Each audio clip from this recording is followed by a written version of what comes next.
Hello' everyone মোৰ অন্য এটা ভিডিঅ'লৈ আপোনালোকক স্বাগতম জনাইছোঁ। আপোনালোকে ডিছক্ৰিপশ্যনত দেখি গম পাইছেই আজি মই আপোনালোকৰ বাবে কি কাট লৈ আহিছোঁ। হয়, মই আজি এটা মাছৰুম হেয়াৰ কাট লৈ আহিছোঁ।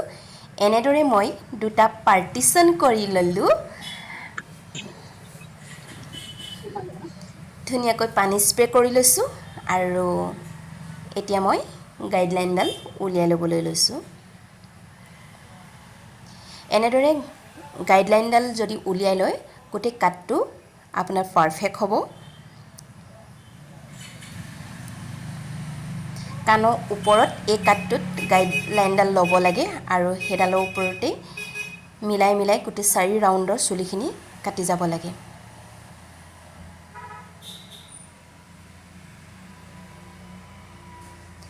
বাৰে বাৰে আপোনালোকে চেক কৰিব যাতে আগাগুৰিয়া হৈ নাথাকে। এই কাটটো যদি উখৰা মুখৰা হৈ থাকে তেতিয়া দেখিবলৈ বৰ বেয়া লাগে।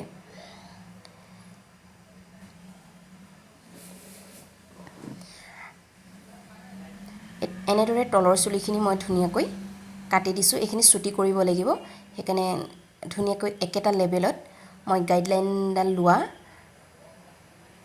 চুলিখিনিলৈকে কাটি গৈ আছোঁ। আপোনালোকে যদি এনেদৰে কটাত অসুবিধা পায় তেতিয়াহ'লে আপোনালোকে মেচিন ব্যৱহাৰ কৰিব পাৰিব। অফলাইন অনলাইন চবতে আপোনালোকে মেচিন পাব। আপোনালোকে আনি এনেদৰে ধুনীয়াকৈ কাটিব পাৰিব। মই যিহেতু মেচিন ব্যৱহাৰ কৰি বেয়া পাওঁ সেইকাৰণে এনেদৰে মই কাটিছোঁ। আৰু চাৰিওফালৰ পৰা চুলিখিনি বেকৰ চাৰিওফালৰ চুলিখিনি ধুনীয়াকৈ এটা লেভেলতে কাটি যাব। তেতিয়া এই চুলিখিনি বহুত ধুনীয়া লাগে, এই কাটটো বহুত ধুনীয়া লাগিব। এনেদৰে মই কম কমকৈ চুলি লৈছোঁ।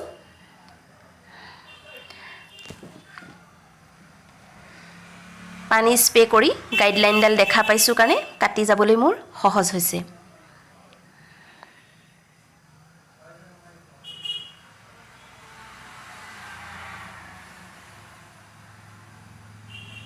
এনেদৰে মই ছেকেণ্ড লেভেলৰ চুলিখিনিও ধুনীয়াকৈ গাইডলাইনৰ পোনে পোনে কাটি দিলোঁ। বাৰে বাৰে চেক কৰিছোঁ। কাটটো সদায় ক্লিন হ'ব লাগে, ভাল লাগে দেখিবলৈ।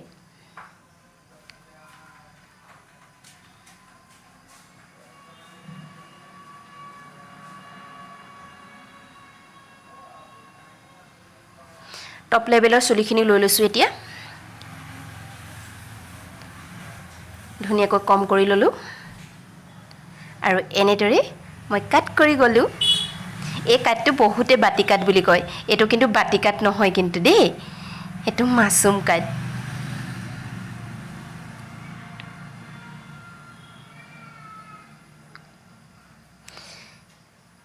আৰু এতিয়া মই ফ্ৰণ্টৰ চুলিখিনি মিডল পাৰ্টত দুটা পাৰ্টিশ্যন কৰি ল'লোঁ আৰু গাইডলাইনডাল দেখি পিনি মই কাট কৰি দিলোঁ। বাৰে বাৰে চেক কৰিছোঁ, ক'ৰবাত যদি দীঘল চুটি হৈ আছে সেইখিনিও সমান লেভেলত কাট খাই যাওক।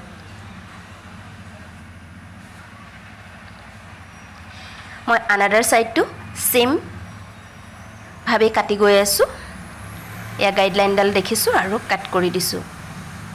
এই কাটটো সৰু ছোৱালীবিলাকৰে কাটি বহুত ভালো পায়, কিয়নো চুলিবিলাক অকণমানি ছোৱালীবিলাকে বিশেষকৈ চুলিখিনি তেল ল'বলৈ বেয়া পায়, ফণিয়াবলৈ বেয়া পায়, বান্ধিবলৈ বেয়া পায় আৰু স্কুললৈ গৈ থকাৰ কাৰণে ইহঁতৰ মূৰত বহুতো ওকণি হয়। সেইকাৰণে এনেদৰে চুলিখিনি কাটি দিলে সিহঁতে বহুত কমফৰ্ট ফিল কৰে। আৰু এনেদৰে মই বাৰে বাৰে চেক কৰি কৰি মই চুলিখিনি কাটি দি গৈ আছোঁ।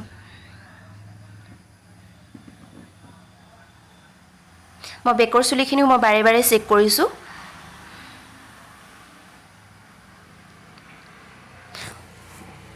আৰু এতিয়া মই ফ্ৰণ্টৰ চুলিখিনি কাটি দিছোঁ। গোটেইখিনি মই ফ্ৰণ্টলৈ আনি লৈছোঁ আৰু এনেদৰে মই অলপমান চুটিকৈ কাটিছোঁ, কাৰণ ফ্ৰণ্টৰ চুলিখিনি যদি অলপ দীঘল কৰি ৰখা হয় তেতিয়া বেকৰ চুলিখিনি দীঘল হওঁতে বহুত টাইম লাগে আৰু ছোৱালীজনীক দেখিবলৈ এটা টাইমত বহুত বেয়া লাগে সেইটো কাৰণে দুইটা যদি সমান লেভেলত দীঘল হয় তেতিয়া ছোৱালীজনী কাটটো বহুত দিনলৈকে ধুনীয়া হৈ থাকে আৰু এনেদৰে মই বাৰে বাৰে চেক কৰি কৰি মই কাটিংটো প্ৰায় কমপ্লিটে কৰিছোঁ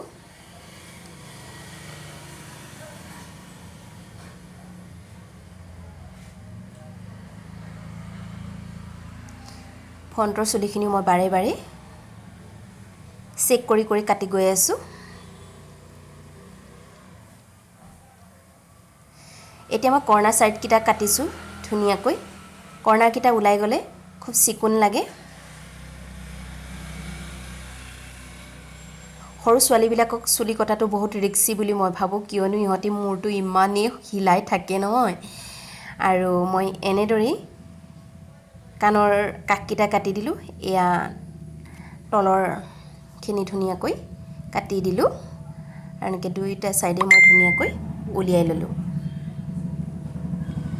আপোনালোকক মই সুৰমৰা ভিডিঅ'টো কৰিবলৈ নহ'ল তাৰ বাবে মই দুখিত আৰু এনেদৰে মই ধুনীয়াকৈ কাটটো কৰি মই প্ৰায় ফিনিশ কৰিলোঁ এয়া মোৰ ফাইনেল লুক আপোনালোকে যদি ভাল পালে লাইক কমেণ্ট শ্বেয়াৰ কৰিব